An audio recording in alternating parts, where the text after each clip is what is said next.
Hello, আসসালামু আলাইকুম everyone. কেমন আছো সবাই? আশা করি সবাই ভালো আছো।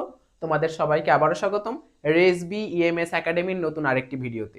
আজকের ভিডিওতে আমরা ট্যাগ কোশ্চেন নিয়ে আলোচনা করব। আজকের ভিডিওতে মূলত আমরা কোনো সেন্টেন্সে যদি অক্সিলারি ভার্ব থাকে এবং ওই সেন্টেন্সকে কিভাবে ট্যাগ কোশ্চেন করতে হয় সেটা শিখব। খুব সহজেই আমরা এই সেন্টেন্সগুলোকে ট্যাগ কোশ্চেন করতে পারি। তাহলে চলো শিখে আসি। দেখো, আমাদের প্রথমে জানতে হবে অক্সিলারি ভার্ব কি, অর্থাৎ এগুলো কারা। শোনো, অক্সিলারি ভার্ব মূলত হচ্ছে সাহায্যকারী ক্রিয়া। এগুলো হচ্ছে দেখো, am, is, are, was, were, have, has, had, shall, should, can, could, will, would, may, might, must. আমি হচ্ছে ক্যান কুডটা লিখিনি, আমি একটু লিখে দিচ্ছি, দাঁড়াও এক সেকেন্ড। ক্যান এবং কুড, ইটিসি, এইগুলো হচ্ছে তোমার অক্সিলারি ভার্ব। এখন দেখো, কোনো সেন্টেন্সে যদি অক্সিলারি ভার্ব থাকে এবং সেটাকে যদি আমরা ট্যাগ কোশ্চেন করতে যাই, তাহলে আমাদের ওই অক্সিলারি ভার্বটাকে আনা লাগবে। আর কোনো কাজ নেই। দেখো, আমি দুইটা জিনিস লিখছি একটু। সেন্টেন্স অ্যাফার্মেটিভ হলে ট্যাগ কোশ্চেন হবে নেগেটিভ, এবং সেন্টেন্স নেগেটিভ হলে ট্যাগ কোশ্চেন হবে অ্যাফার্মেটিভ। এই দুইটা জিনিস আমাদের একটু লক্ষ্য রাখতে হবে। তাহলে দেখো, আমরা শিখে আসি।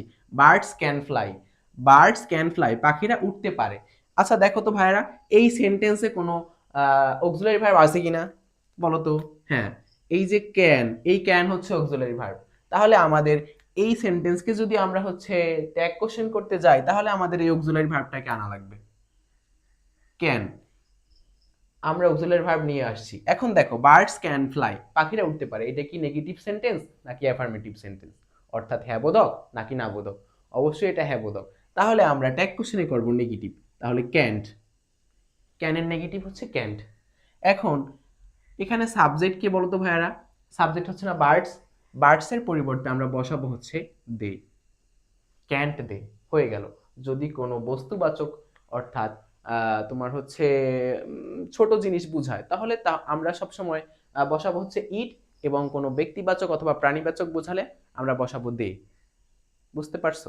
অবশ্যই প্রোনাউন ফর্ম। এবং কোনো ব্যক্তির নাম যদি থাকে, তখন আমরা বসাবো হি অর শি। আচ্ছা দেখো, তাহলে পরবর্তী সেন্টেন্সে আমরা চলে যাই। It is a nice picture, তাহলে এটা একটি সুন্দর ছবি। এখন এখানে কি কোনো অক্সিলারি ভার্ব আছে ভাইরা বলো তো? এই যে ইজ, তাহলে ইজটাকে আমরা আনবো, is. It is a nice picture, তাহলে এটা কি অ্যাফার্মেটিভ নাকি নেগেটিভ? এটা অবশ্যই হ্যাঁ বোধক, তাহলে অ্যাফার্মেটিভ। তাহলে এর পাশে করতে হবে নেগেটিভ, তাইলে ইজেন্ট। এরপরে দেখো তো, ইট আছে, এখানে প্রোনাউন ফর্মই আছে, তাহলে এখানে আমরা বসাবো ইট। হয়ে গেল আমাদের। পরবর্তীতে দেখো, she can not dance well, সে ভালো নাচতে পারে না। এটা কি অ্যাফার্মেটিভ নাকি নেগেটিভ? এখানে কি অক্সিলারি ভার্ব আছে? হ্যাঁ, এই যে ক্যান আছে, তাহলে এপাশে ক্যান নট আছে, এখানে আমরা কি বসাবো বলো তো? ক্যান। তারপর তোমার প্রোনাউন কি আছে? শি। হয়ে গেল আমাদের অক্সিলারি ভার্ব থেকে ট্যাগ কোশ্চেন করা। আশা করি অক্সিলারি ভার্ব সেন্টেন্সগুলোকে তোমরা খুব সহজেই ট্যাগ কোশ্চেন করতে পারবে। পরবর্তী ভিডিওতে আমরা শিখব কিভাবে ডু, ডাজ এবং ডিড বসাতে হবে। আজকের জন্য এ পর্যন্তই।